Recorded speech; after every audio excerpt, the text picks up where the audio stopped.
자, 심화 이론 과정 19강 진행하도록 하겠습니다. 자, 여러분 교재는 112페이지예요. 112페이지 보시면 양월 1번 수요의 가격 탄력성이다 소개되고 있죠.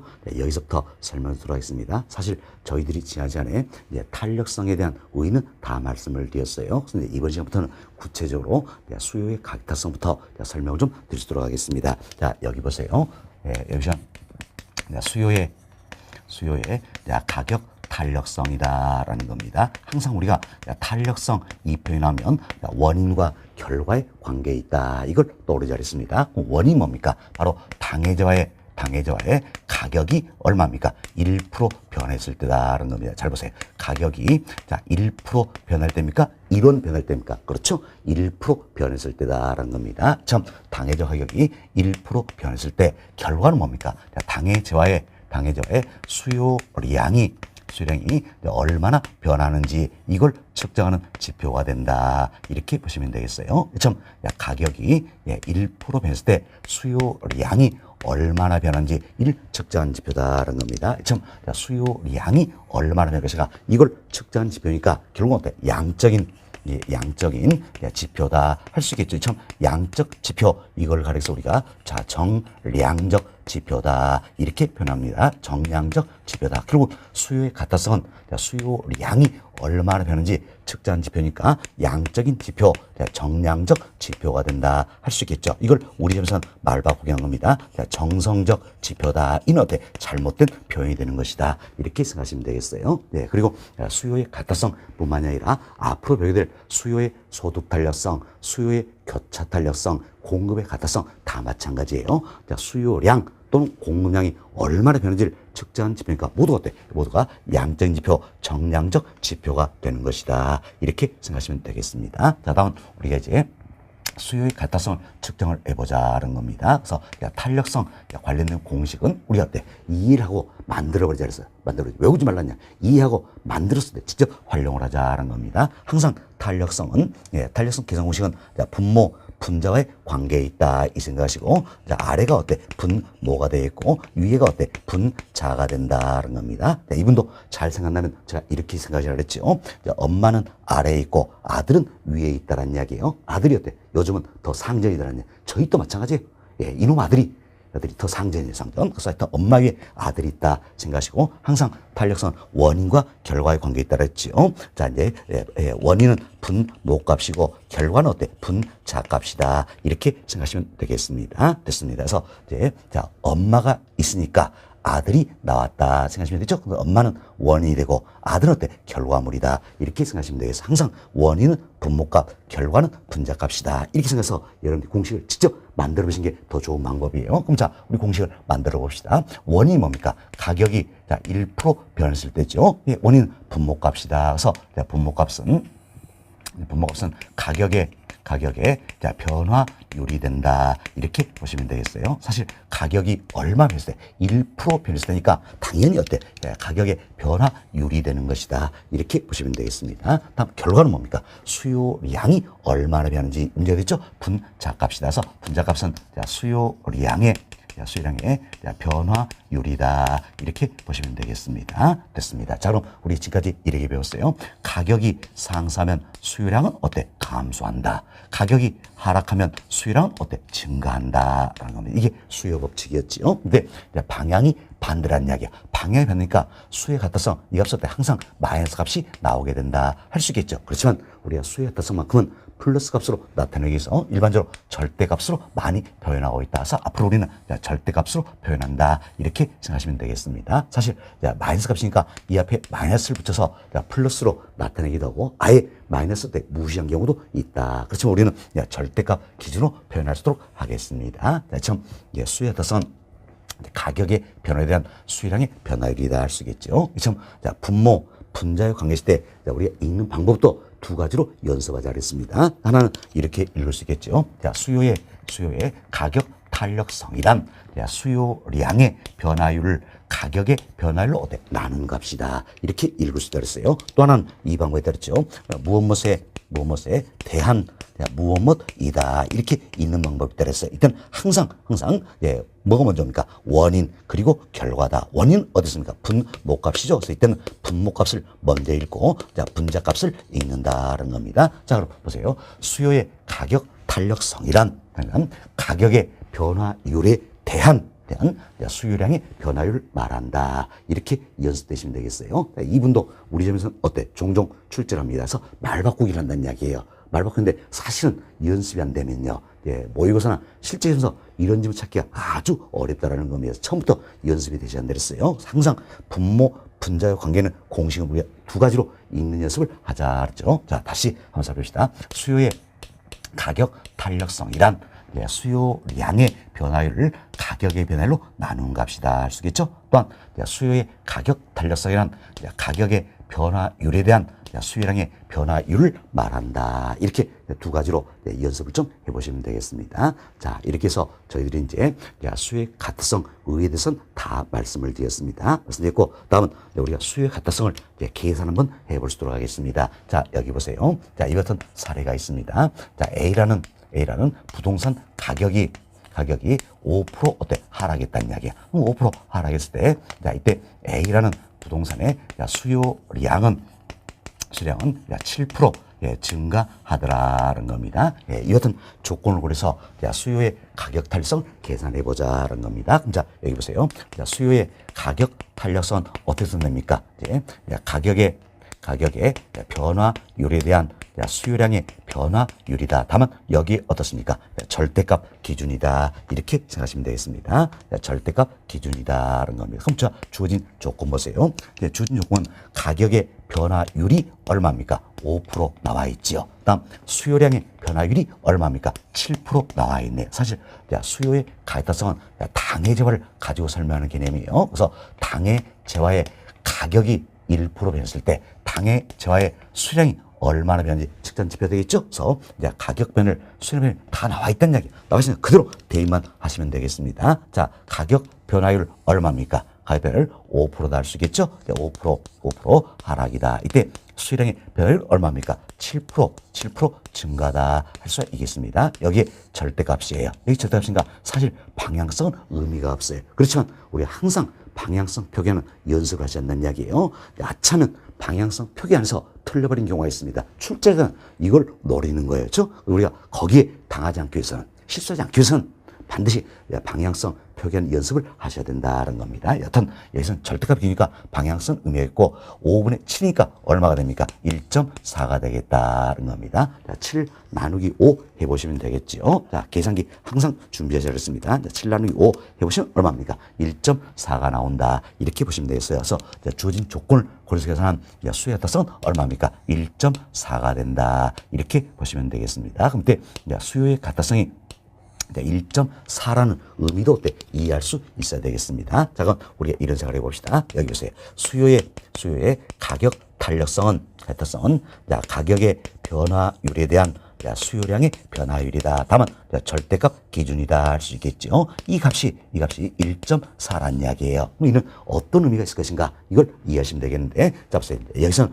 우리말 비법을 활용하자는 이야기예요. 1.4다. 이건 우리 어떻게 생각하면 되겠어요? 1분의 1.4다. 이렇게 생각하시는 게 우리만의 비법이 되는 겁니다. 자, 그럼 보세요. 이제 가격 변화율이 1이었을 때 수요량의 변화율은 얼마입니까? 1.4다. 이런 의미에 대해서 가격 변화율이 1%였을 때 수요량의 변화율은 얼마입니까? 1.4%가 되는 것이다. 이렇게 생각하시면 되겠죠. 결국 가격이 1% 상승하면 수요량은 1.4% 감소한다. 이런 의미지요. 반면 가격이 1% 하락하면 수요량은 어떻습니까? 1.4% 증가한다. 이런 의미예요. 그래서 이제 계산해 보시면 방향성이 반대니까 당연히 마이너스 1.4가 나오겠죠. 이걸 절대값 기준으로 표현하니까 얼마 된 겁니까? 1.4가 되는 것이다. 이렇게 생각하시면 되겠습니다. 자, 다음은 여기서 이제 그럼 이제 가격이 5% 변한다는 이야기죠. 가격이 5% 변했을 때 자, 수요량은 얼마나 변할 것인가. 문제였죠? 자, 잘 보세요. 이제, 예, 가격이 1% 변했을 때 수요량은 1.4% 변한다. 이런 의미였죠. 그럼 가격이 5% 변하면, 자, 1%에서 5%니까 5배가 됐잖아요. 그럼, 자, 분자값 1.4%도 어때? 5배 그대로 돼. 곱해버리면 되겠다. 그럼 자, 1.4 곱하기 5 해보세요. 얼마입니까? 7%가 나온다 할 수 있겠죠? 7%. 그래서 가격이 5% 상승하면 수량은 7% 감소한다. 이런 의미가 되겠죠. 가격이 5% 하락하면 수량 어때? 7% 증가한다. 이런 의미다. 자, 이렇게 해서 이해를 하시면 앞으로 여러분들이 계산 문제 푸실 때 훨씬 더 도움이 될 것이다. 바로 응용력이 향상되는 그와 같은 부분이다. 이렇게 생각하시면 되겠어요. 자, 이를 가지고 이렇게 물었죠. 가격이 5% 하락했을 때 수요량이 7%대 증가한다면 수요에 따라서 얼마입니까? 1.4다. 이렇게 물어봤다는 겁니다. 그럼 자, 이 같은 우리 엑스플로턴 계산 문제도요. 사실은 우리 시험에 실제로 출제된 기출 문제였죠. 그래서 우리 시험에서는 계산 문제에서 어렵게만 나오는 건 아니다라는 겁니다. 간단히 물어보는 경우도 있다 생각하시고 여기서부터 우리가 하나하나 연습이 되셔야 되겠습니다. 됐습니다. 자, 이렇게 해서 우리가 간단하게 좀 말씀을 드렸고요. 다음은 여기 보세요. 이제 우리가 이 점 수요의 가격 탄력성을 계산하는데 본 사례는 어때? 가격의 변화율, 수요량의 변화율이 어때? 주어져 있다라는 이야기예요. 그렇죠? 그래서 우리가 아주 간단하게 계산했습니다. 그렇지만 가격 변화율, 수요량 변화율이 주어지지 않는 경우가 있다는 이야기예요. 이땐 우리가 직접 가격 변화율, 수요량의 변화율을 어때? 구해서 자, 수에 같아서 값을 어때? 계산을 해야 된다는 겁니다. 자, 이와 관련된 게 여러분 교재 113페이지에 나와 있는 연습 문제 1번이 되겠습니다. 자, 연습 문제 1번. 자, 이걸 기준해서 한번 살펴볼 수가 있어요. 자, 어떤 상품 가격이 1,000원일 때 이래 돼 있죠. 자, 가격이 1,000원일 때, 그럴 때 수요량이 5만 개이고 나와 있죠. 수요량은 어때? 5만 개다라는 겁니다. 이때 가격이 1,100원일 때, 1,100원일 때 수요량은 48,000개다라는 겁니다. 48,000개다라는 이야기예요. 자, 이 상품의 수요에 같아서는 얼마인가? 자, 이 같은 조건을 거서 결국은 뭘 가라는 이야기예요? 수요의 가격 탄력성 계산해보라 하는 내용이 되겠지요. 그럼 자, 먼저 이 문제 합시다. 가격이 1,000원일 때 수요량은 5만 개이고요. 가격이 1,100원일 때 수요량은 48,000개다라는 겁니다. 그럼 결국은 가격이 1,000원에서 1,100원으로 상승하니까 수요량은 5만 개에서 48,000개로 때 감소했다. 이런 의미가 되겠죠. 이 조건을 고려해서 볼 때 수요의 가격 탄력성을 계산을 해보자. 그럼 자, 수요에 따라서는 어떻게 변됩니까? 가격의 변화율에 대한 수요량의 변화율이다. 다만 절대값 기준이다라는 이야기예요. 그래서 주어진 조건을 보니까 가격 변화율 수요량 변화율이 안 나와 있잖아요. 그럼 우리가 직접 구해야 되겠다는 겁니다. 직접 구해야 되는데, 자, 먼저 보세요. 가격입니다. 가격인데, 보세요. 1,000원에서 1,100원으로 얼마 상승했습니까? 100원 상승했다는 이야기예요. 지금 100원 상승했다. 이건 어때? 상승한 폭이 되겠지요. 상승폭. 우리는 율을 구한다는 이야기예요. 그럼 율을 구했는데, 그럼, 자, 이제 1,000원을 기준으로 할 것인가? 1,100원을 기준으로 할 것인가? 이 문제가 있다는 이야기예요. 자, 먼저 우리 1,000원을 기준한다는 이야기예요. 1,000원을 기준한다. 이때는 어때? 우리가 흔히 최초의 값을 기준한다. 이렇게 표현하는 겁니다. 최초의 값을 기준한다. 그럼 이제 최초의 값을 기준하면 가격은 얼마를 기준한다? 1,000원을 기준으로 한다는 이야기예요. 그럼 1,000원 기준해서 100원 상승했으니까 몇 프로입니까? 율로 따지면 10% 상승했다. 할 수 있겠죠. 10% 상승했다는 겁니다. 만약에 이제 1,100원을 기준한다는 이야기야. 그럼 1,100원을 기준한다는 얘기는 최종 값을 기준한다. 이런 의미예요. 왜? 1,000원에서 1,100원으로 변했기 때문에 최종 값을 기준한다는 겁니다. 그럼 최종 값을 기준한다면, 자, 보세요. 가격은 100원 상승인데 최종 값을 기준하면 1,100원을 기준해서 이제 율을 구해야 된다는 겁니다. 율을 구해야 된다. 이렇게 생각하시면 되겠어요. 됐습니다. 그럼 사실은 이제 최종 1,100원 이걸 기준하면 1,100원에서 1,000원이니까 가격이 어때? 100원 하락했다. 이렇게 표현할 수도 있겠지요. 100원 하락했다. 크게 신경 써야 되겠어요. 그럼 어때? 이거 율로 나타내 보자는 이야기예요. 그럼 율로 나타내면 어떻게 하면 되겠습니까? 100 나누기 1,100 하시면 되겠죠? 100 나누기 1,100 계산하시면 얼마나 나옵니까? 자, 9.09% 정도 나온다라는 겁니다. 결국 최초값을 기준했을 때는 10%였지요. 그러나 최종값을 기준이니까 9.09%다. 이처럼 때 내용이 달라져 버린다는 이야기예요. 그럼 결국은 최초값을 기준으로 계산한 수요의 가타성과 최종 값을 기준으로 계산한 수요의 가타성 어때? 다를 수가 있다는 이야기예요. 다를 수가 있다. 그래서 실무에서는 주로 이제 중간점을 활용해서 수요 가타성을 계산을 많이 한다. 이렇게 생각하시면 되겠습니다. 자, 이건 여러분이 또 이렇게도 이해하셔야 되는 겁니다. 자, 여기 한번 봅시다. 이제 수요선을 한번 그려봅시다. 그려보는데, 자, Y축은 가격이지요. X축은 양이 되겠다는 겁니다. 이때 가격이 1,000원이었어요. 1,000원이었을 때 수요량은 어때? 5만 개다. 수요량은 5만 개다라는 이야기고 1,000원과 자 5만 개 연결시켜서 이 점을 찍어볼 수 있겠죠. 가격이 1,100원으로 상승했어요. 1,100원 상승하자 수요량은 어떻습니까? 48,000개다라는 이야기예요. 자 1,100원과 자 48,000개 연결시키면 자 이 점이 되겠죠. 결국 가격이 상승하니까 수요량은 어때? 감소했다. 이름이 되겠죠. 그래서 자 이 점을 찍었어요. 이 점을 연결시키면 우리 어때? 이와 같은 수요값을 나타내 볼 수가 있다는 겁니다. 결국 우리가 최초의 값을 기준으로 계산한 수요의 가타성이다. 그럼 결국 어때? 최초의 값은 1,000원에 5만 개죠. 1,000원에 5만 개니까 이 점을 기준해서 계산한 수요의 가타성이 된다는 이야기예요. 반면 최종 값을 기준으로 계산한 수요의 가타성은 최종 값은 얼마니까? 1,100원일 때 48,000개죠? 1,100원에 48,000개니까 이 점을 기준으로 계산을 하게 된다는 겁니다. 그럼 이처럼 자, 우하향하는 수요 곡선이었을 때입니다. 즉, 수직이나 수평이었을 때 이때는 또 내용이 달라지는 거예요. 그러나 이처럼 우하향하는 수요 곡선의 경우에 자, 이 점에서 계산한 수요 가타성과 이 점에서 계산한 수요 가타성은 어때? 다르다는 이야기예요. 다르더라. 결국 최초의 값을 기준으로 계산한 수요의 가타성과 최종 값을 기준으로 계산한 수요의 가타성은 어때? 다르더라는 이야기예요. 오차가 아주 심하다. 그래서 실무했을 때 중간점을 활용을 하게 된다. 이렇게 생각하시면 되겠어요. 그래서 우리 시험에서는 이걸 지문으로 이렇게도 물어봤다는 겁니다. 자, 우하향하는 자, 수역선 상에 우하향하는 수역선 상에 이처럼 두 점이 있다는 이야기예요. 두 점이 있다. 이 점과 이 점이 있다는 이야기예요. 그럼 이 점과 이 점에서 수요의 가타성의 크기는 어때? 다르다. 이렇게 출제했다는 이야기. 어때? 맞는 질문이다. 할 수 있겠지요. 그래서 우하향하는 자 직선이었을 때 자 이 점과 이 점에서 어때? 자 수요의 가타성 크기는 다르더라. 이렇게 생각하시면 되겠어요. 그리고 최초값을 기준으로 계산한 수요의 가타성과 최종 값을 기준으로 계산하는 수요의 가타성은 다르더라 생각하시고, 따라서 실무에서는 중간점을 많이 활용한다. 그래서 우리는 이제 최초의 값을 기준으로 수요의 가타성 계산 연습하시고 중간점을 기준으로 계산한 수요의 가타성 연습을 하시면 되겠다. 우리 시험은 최초의 값 또는 중간점을 주로 묻는다. 이렇게 생각하시면 되겠습니다. 됐습니다. 자, 그럼 먼저 우리는 최초의 값을 기준해서 수요 가타성 계산을 해보자는 겁니다. 최저 값이니까 가격은 얼마를 기준하라? 1,000원을 기준하는 이야기죠. 가격은 100원 상승인데 1,000원을 기준하니까 얼마? 10% 상승했다는 걸 알 수 있겠죠. 자, 그럼 가격 변화율은 얼마 됩니까? 10%. 10% 상승이다. 그대로 대입하시면 되겠지. 다음, 수요량의 변화를 계산해 봅시다. 수요량은 5만 개에서 48,000개로, 얼마입니까? 2,000개 감소했다. 할 수 있겠죠. 그렇지만 최초값을 기준으로 계산하니까 몇 개를 기준으로 계산하는 이야기예요. 5만 개.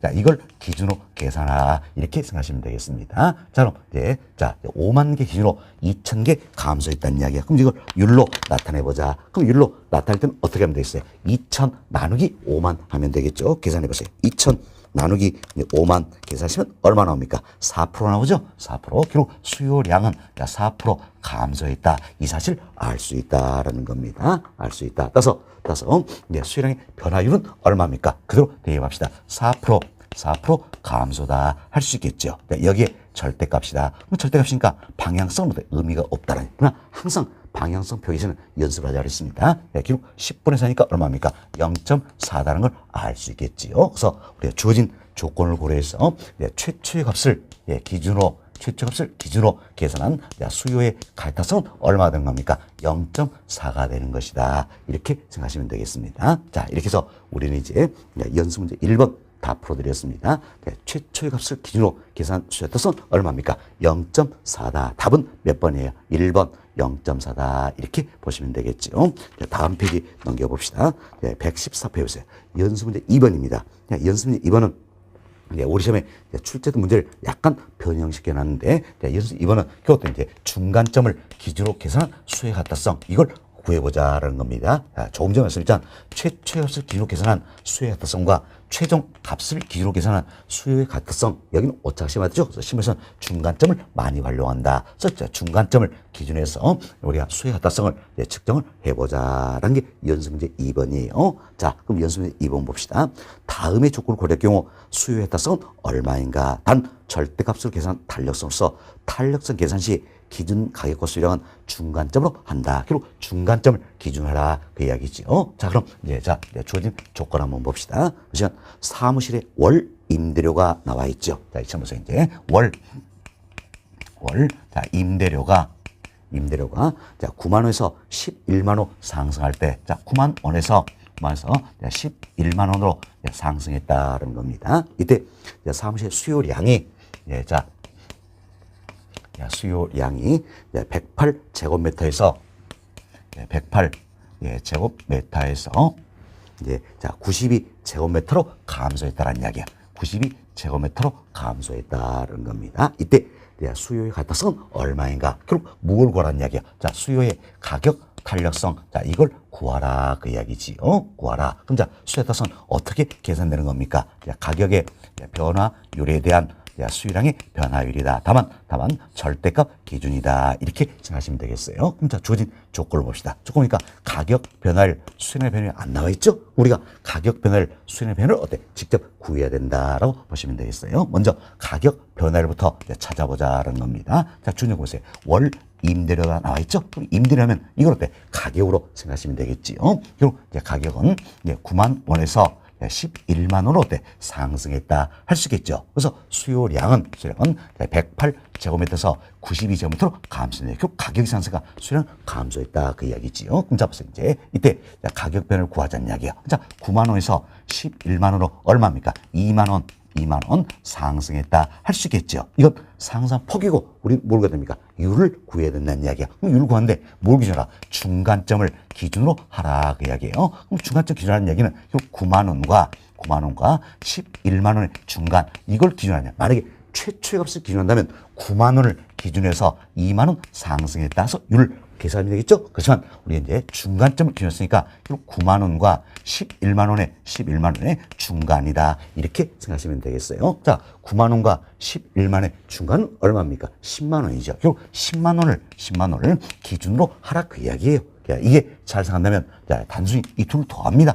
더해서 2로 나누면 중간점이 나온다는 겁니다. 그래서 9만 원에 11만 더하니까 얼마입니까? 20만 원이죠. 2로 나니까 10만 원이다. 이게 이제 중간점이 되겠다. 그럼 결국 10만 원을 기준해서 2만 원 상승했다는 이야기. 그럼 율로 따지면 몇 프로입니까? 20% 상승했다는 걸 알 수 있겠죠. 그래서 우리가 가격 변화율은 얼마입니까? 20%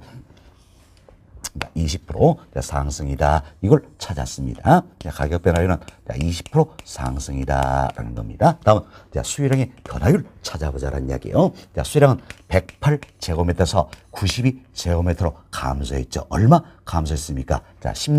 16제곱미터 감소했다 할 수 있겠죠. 여기도 마찬가지예요. 최초의 값을 기준하면 108제곱미터, 이걸 기준해서 16제곱미터 감소했겠죠. 그래서 이제 16 나누기 108 이렇게 하면 율이 나오겠지요. 그렇지만 본 문제는 뭘 기준하라? 중간점을 기준으로 하는 이야기예요. 그럼 중간점을 기준한다는 이야기는 108과 92의 중간치, 이걸 기준하라. 그 이야기예요. 그럼 108과 92의 중간치는 얼마 됩니까? 100제곱미터가 되겠다. 이게 잘 생각나면 무조건 둘 더합니다. 자, 108에 90이 더해보세요. 얼마입니까? 200이죠. 이걸 2로 나누면 어때? 중간점이 되겠다. 그럼 200을 2로 하니까 얼마입니까? 100이 되겠지요. 그리고 100제곱미터, 이걸 기준으로 해서 16제곱미터만큼 어때? 변했다. 이걸 율로 나타내보자라는 겁니다. 100에 대해서 16이니까 얼마입니까? 16%가 되겠다는 걸 알 수 있겠지요. 그럼 16% 감소했다. 이 내용이 되겠네요. 자, 그럼 그대로 대입합시다. 수요의 변화율 얼마입니까? 6%, 16% 감소가 되겠지요. 여기에 절대값이다. 그럼 절대값이니까 방향성은 의미가 없어요. 항상 방향성 표기하면 연습을 잘했습니다. 자, 20분의 16이니까 10분의 8이 되겠죠? 자, 일어나버리면 10분의 8이 되겠다. 따라서 얼마입니까? 0.8이 된다. 이렇게 보시면 되겠어요. 그래서 이제 중간점을 이용해서 계산한 수의 같아서는 절대값 기호 얼마입니까? 0.8이 된다. 이렇게 생각하시면 되겠습니다. 0.8. 따라서 답은 몇 번입니까? 3번이 되겠죠? 3번 0.8이다. 이렇게 생각하시면 되겠습니다. 자, 이렇게 해서 저희들은 이제 수의 같다성 계산한 연습을 했습니다. 네, 자, 주어진 조건을 보시고 가격 변화율 수혜량의 변화율이 나와 있으면 그대로 대입만 하면 되겠다라는 이야기예요. 그러나 가격 변화율, 수혜량 변화율이 안 나와 있습니다. 안 나와 있으면 주어진 조건을 항상 잘 보셔야 돼요. 최초의 값을 기준으로 하느냐, 중간점을 기준으로 하느냐, 이걸 잘 보시고 최초의 값을 기준으로 계산하면 어때요? 예, 자, 이 사례 같은 경우는 1,000원, 1,000원, 5만 개 이걸 기준하는 거죠. 자, 이 사례 같으면 최초의 값을 기준한다면 9만 원, 108제곱미터 이걸 기준하는 것이다 생각하시면 돼요. 수소율 계산되겠죠. 다음 자, 중간점을 기준한다면 자, 이 사례 같은 경우는 이제 9만 원과 11만 원의 중간, 108과 92의 중간 이걸 기준해서 율을 계산해낸다 생각하시고 그래서 대입만 하시면 되겠다. 이렇게 해서 이제 어때 푸는 연습을 어때 여러분이 하셨는 이야기예요. 그래서 이제 요령을 잘 익혀놓으시면 되겠습니다. 사실 자, 이와 관련된 공식이 여러분 교재 112페이지 하단에 나와 있습니다. 그래서 112페이지 하단 보시면 동그란 1번 최초의 값을 기준으로 계산한 수의 같다성을 구하는 공식이에요. 그리고 동그란 2번 중간점을 기준으로 수의 같다성을 계산하는 공식이 박스에 들어있지요. 이 박스를 어때? 다 외우니까 머리가 깨져버린다는 이야기예요. 그렇죠? 그래서 우리는 박스 전혀 신경 쓰지 마시고 여기까지만 기억하자는 이야기예요. 자, 수요의 가격 달성은 어떻게 생각합니까? 가격의 변화율에 대한 수요량의 변화율 다만 절대값 기준 여기까지만 여러분이 공식은 어때? 여기까지만 우리 기억을 하고 나머지는 어때? 우리가 지금까지 풀었던 요령껏 풀어버리지 않냐. 그래서 요령만 잘 익히시면 공식 안 외워도 어려움이 없다라는 이야기예요. 그래서 요령을 잘 익혀놓으시면 되겠다 이렇게 생각합니다. 자, 이렇게 해서 저희들이 이제 수요의 같다성의 의의라든지 계산하는 방법까지는 다 말씀을 드렸습니다. 다음은 여름교재 114페이지 하단 보시면 평월 1번 수요의 같다성의 유형이다 소개되고 있어요. 이 같은 수요의 가격 달리성에도 5가지 유형이 있다. 이 부분 하나씩 설명해 주도록 하겠습니다. 자, 여기 보세요.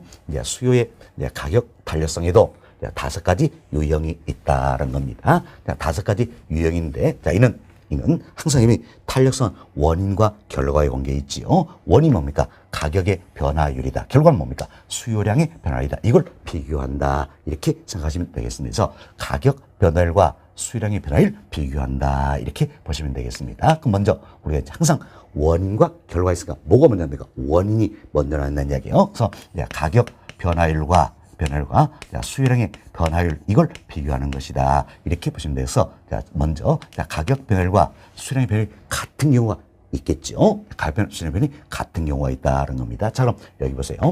수요의 가격 탄력성은 어떻게 변했습니까? 가격의 변화율에 대한 수요량의 변화율이다. 다만 절대값 기준이다. 이렇게 생각하시고 자, 가격 변화율과 수요량 변화율이 같은 이 같은 케이스가 되겠죠. 이건 여러분이 생각하세요. 가격이 10% 하락합니다. 그럼 수요량도 얼마 변한다는 이야기예요. 10% 변한다. 다만 가격이라면 수요량은 증가한다. 이런 거겠죠. 그래서 이때는 자, 지금 방향이 아니라 크기. 그렇죠? 그래서 가격 변화 얼마입니까? 10%. 다음 수요량의 변화 얼마입니까? 10%. 그래서 10% 이게 같다. 예, 이런 내용이 되겠죠. 그때 가격이 11% 변합니다. 그럼 당연히 자, 같다라면 수요량도 얼마 변합니까? 11% 변할 수 있겠죠. 그래서 가격이 11%라면 수요량은 11% 증가한다. 이런 경우가 되겠죠. 그럼 잡으세요. 이제 지금 가격이 한 단위 변하니까 수요량도 한 단위 반응한다는 걸 알 수 있겠죠. 그래서 단위마다 반응한다. 이런 의미에서 가격 변화율과 수요량의 변화율이 같은 경우를 우리가 단위 탄력적이다. 이렇게 표현하는 겁니다. 단위 탄력적이다. 단위마다 반응한다 그래서 단위 탄력적이다. 이렇게 표현한다라는 겁니다. 자, 그럼 이제 반대로 단위 탄력적인 이야기는 수요의 같다성이 단위 탄력적인 이야기는 단위마다 단위마다 반응한다니까 결국 가격 변화율과 수요량의 변화율이 어때? 같은 경우다. 이렇게 생각하시면 되겠죠. 밑에 수요의 가격 탄력성의 값을 계산을 해보자는 겁니다. 사실 탄력성, 이때 탄력성, 영어 첫 글자 따가지고 제가 어때?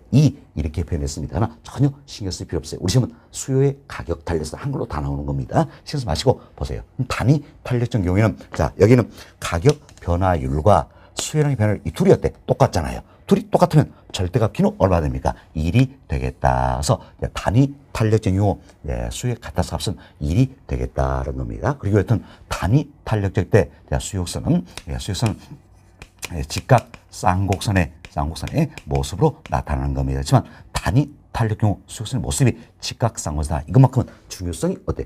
낮은 편이에요. 낮은 편이다. 생각하시고 보시면 돼요. 다음 두 번째 또 이제 이와 같은 경우가 있겠죠. 가격 변화율보다 수요량의 변화율이 더 큰 경우다 할 수 있겠죠. 또 꼼짝없습니다. 가격이 10% 변했어요. 수요량은 어때? 50% 변한 경우. 지금 가격 변화율보다 수요량이 더 큰 경우다라는 겁니다. 가격이 10%라자 수요량은 또 50% 증가한다. 이런 경우가 되겠죠. 지금 가격 변화율보다도 수요량의 변화율이 더 크다라면 결국 어때? 가격 변화에 민감하다 할 수 있겠지요. 민감하게 반응한다는 이야기예요. 또한 양이 많이 변하니까 반응이 어때? 크다는 얘기예요. 그럼 지금 반응이 클 때를 우리가 뭐라 표현합니까? 탄력적이다. 이렇게 표현하죠. 탄력적이다. 이렇게 표현한다. 그럼 결국 수요의 같아성이 탄력적인 이야기는 반응이 크다는 이야기예요. 양이 많이 변한다서 가격 변화에 비해서 수요량의 변화가 큰 경우다. 이렇게 생각하시면 되겠습니다. 우리 지난시간에 이야기했죠? 주어진 자에서 반응이 크면 뭡니까? 탄력적. 반응이 적으면 비탄력적이다. 이걸 생각하시면 되겠습니다. 자, 그럼 이때 이제 탄력성 값을 측정을 한번 해봅시다. 탄력 값을 측정해 보는데, 자, 가격 변화에 비해서 수요량의 변화가 더 크다는 이야기예요. 자, 그럼 수요량의 변화를 이 값이 더 크다는 이야기예요. 그럼 이 값이 더 크면 당연히 절대값 B는 어때? 1보다 크다는 걸 알 수 있다. 이때는 1보다 크다는 걸 알 수 있다는 겁니다. 그렇죠?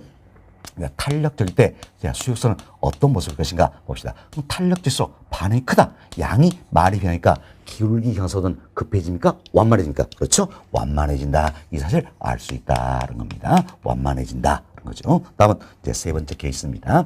세 번째 케이스로 이런 경우겠죠. 가격의 변화율보다도 수요량의 변화율이 어떻습니까? 더 적은 경우다라는 겁니다. 이때는 이런 생각하시면 되죠. 가격이 10% 변했습니다.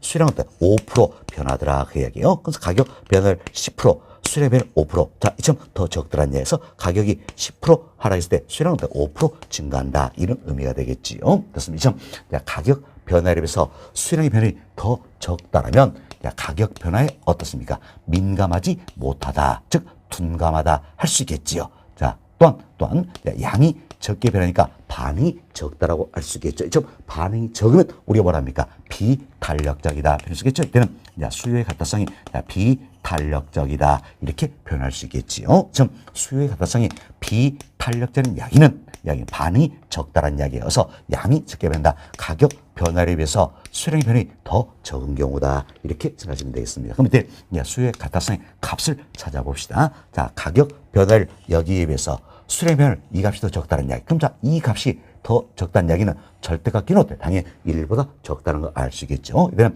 1보다 적다. 이렇게 생각하시면 되겠습니다. 자, 지금 수요 같다성이 비탄력 경우 수요선은 어떤 모습이신가? 비탄력적인 얘기는 그만큼 반응이 적죠? 양이 적게 변하니까 수요선의 기울기 경사는 어때? 급해진다. 이렇게 보시면 되겠죠. 급해진다. 다음 네 번째 케이스가 되겠습니다. 네 번째 케이스는 이런 생각하세요.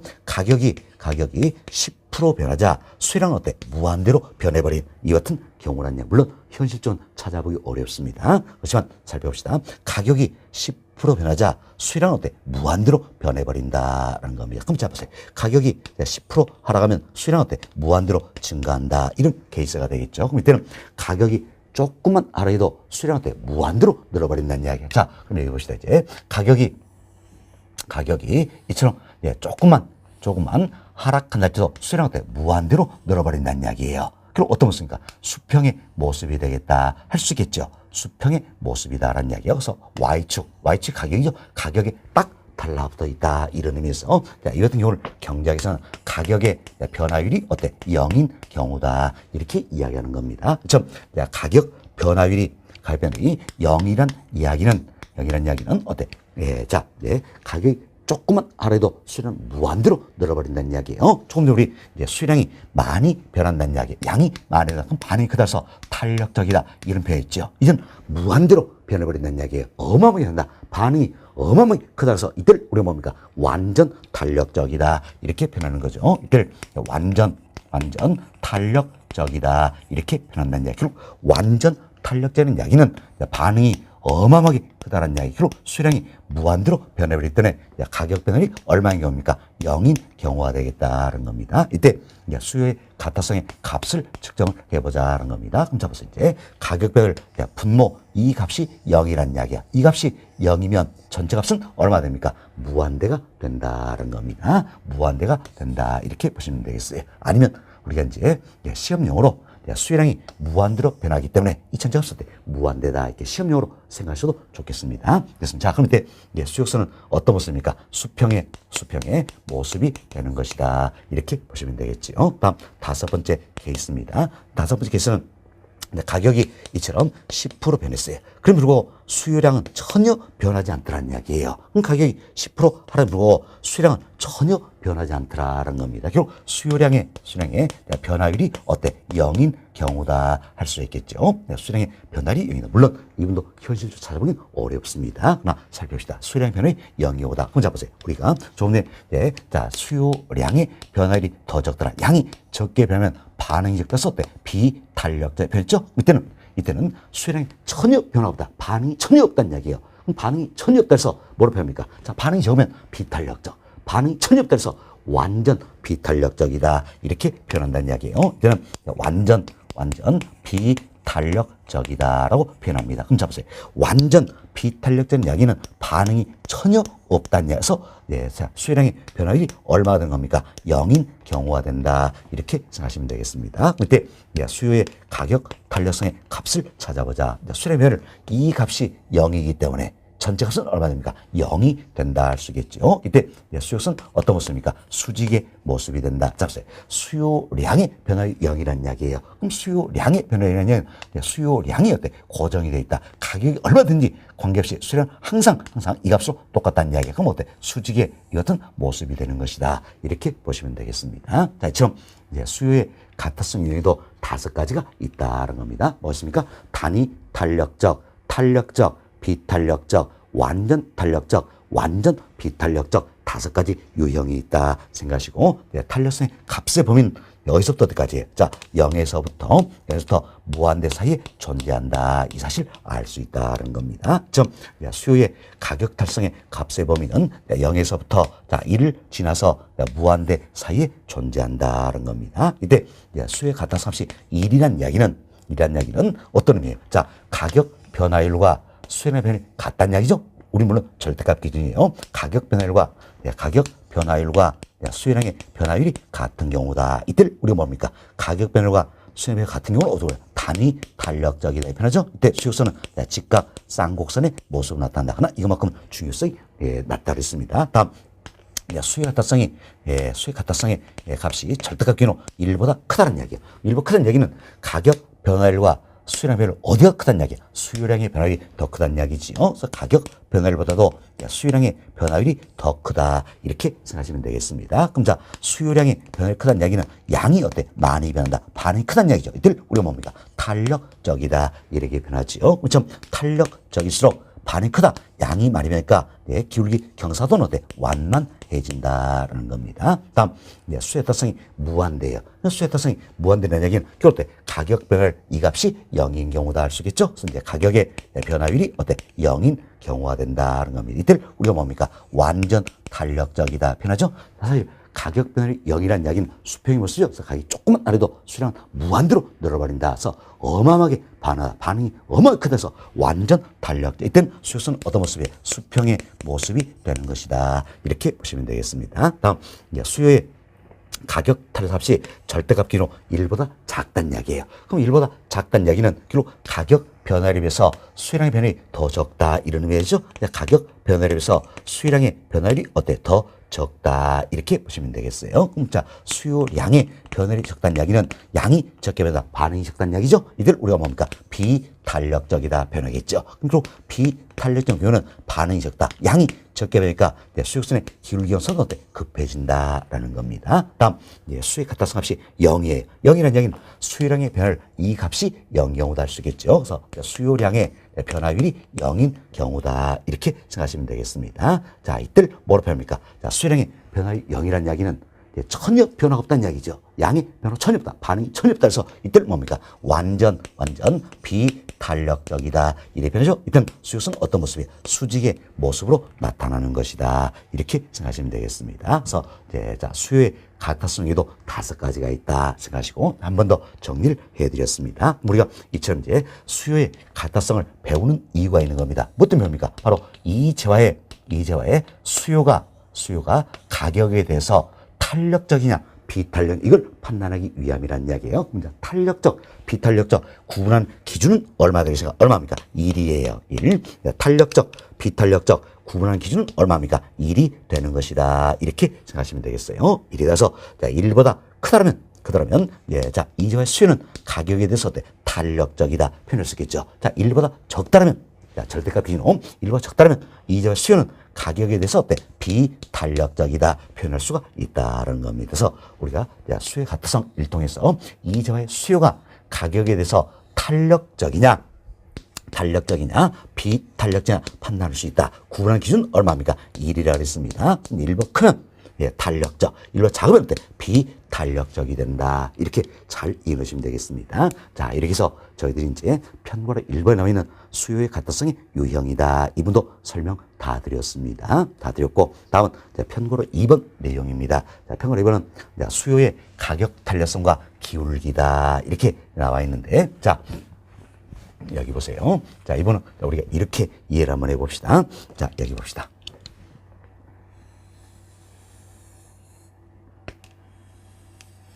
자, Y축은 가격이죠. X축은 양이다라는 겁니다. PQ 좌표 평행 현상에서. 자, 이제, 이게, 자, 1번, 자, 수요 곡선이다. 이렇게 생각하시고, 다음은, 자, 이게, 자, 2번 수요 곡선이다. 이렇게 생각을 해보자는 이야기예요. 자, 그리고, 자, 이 값이 예를 들어서 10입니다. 10이고, 자, 이 값은 5.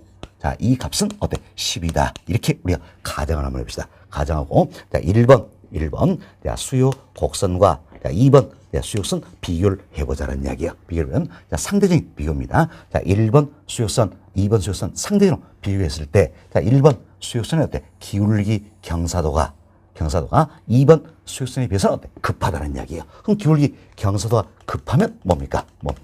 비탄력적이다 할 수 있겠지요. 그래서 이제 1번 수요선은 상대적으로 수요의 가타성이 어때? 비탄력적인 경우다. 이렇게 보시면 되겠습니다. 자, 그리고 2번 수요선은 상대적으로 1번 수요선에 비해서 기울기 경사도가 완만하죠? 기울기 경사가 완만하면 그만큼 양이 많이 변하기 때문이다. 반응이 크다는 이야기죠. 뭡니까? 탄력적이다 할 수 있겠죠. 그래서 2번 수요선은 자, 상대적으로 수요 가타성이 어때? 탄력적이다 표현할 수 있겠죠. 여하튼 1번, 2번을 우리가 상대적으로 비교한 겁니다. 그래서 기울기 경사가 급한 1번은 비탄력적, 기울기 경사가 완만한 2번은 탄력적이다. 우리가 생각할 수가 있더라는 겁니다. 지금 우리는 이제 수요의 가격 탄력성 살펴봤어요. 다음은 이제 수요선 기울기에 우리가 이제 절대값을 한번 구해보자라는 겁니다. 기울기의 절대값을 구해보자라는 건데, 자, 먼저 이제 1번 수요선 기울기값을 한번 구해봅시다. 자, 기울기값은 여러분 이생하세요. 기울기값은